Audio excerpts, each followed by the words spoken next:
চুয়াডাঙ্গা সহ ৪ জেলায় কৃষি জমিতে সেচের কাজ শুরু করেছে জিকে কর্তৃপক্ষ।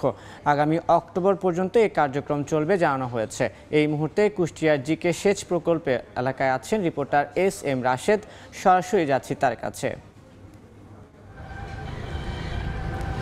কুষ্টিয়া আজ সকাল থেকেই কুষ্টিয়া, চুয়াডাঙ্গা এবং ঝিনাইদহ এবং মাগুরা জেলার ১৩ উপজেলায় কৃষকের যে সেচ প্রয়োজন সেই সেচের চাহিদা পূরণ করার লক্ষ্যে সকাল থেকেই পানি ছেড়েছে কুষ্টিয়ার গঙ্গাবদ্ধ সেচ প্রকল্প কর্তৃপক্ষ এবং এই পানিটি ইতিমধ্যে কুষ্টিয়া এসে পৌঁছেছে এবং আগামী ২৪ ঘন্টায়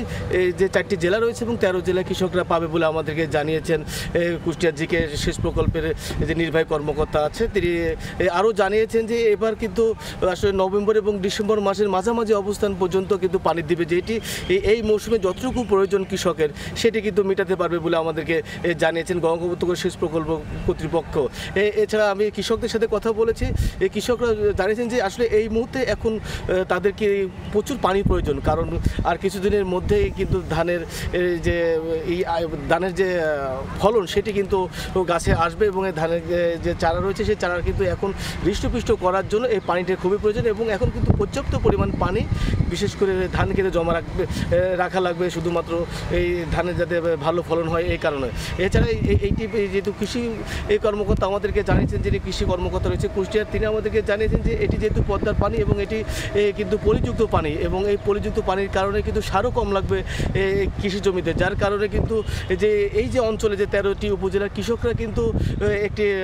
লাভবান হবেন, কারণ যে এখানে সারও কিন্তু কম লাগবে এবং এছাড়া যেহেতু সারফেস ওয়াটার এটি কিন্তু পরিবেশের ভারসাম্য কিন্তু রক্ষা করবে। তবে কৃষকরা দাবি জানিয়েছেন যে এই যে এখন যেভাবে গঙ্গাবদ্ধ সেচ প্রকল্প কর্তৃপক্ষ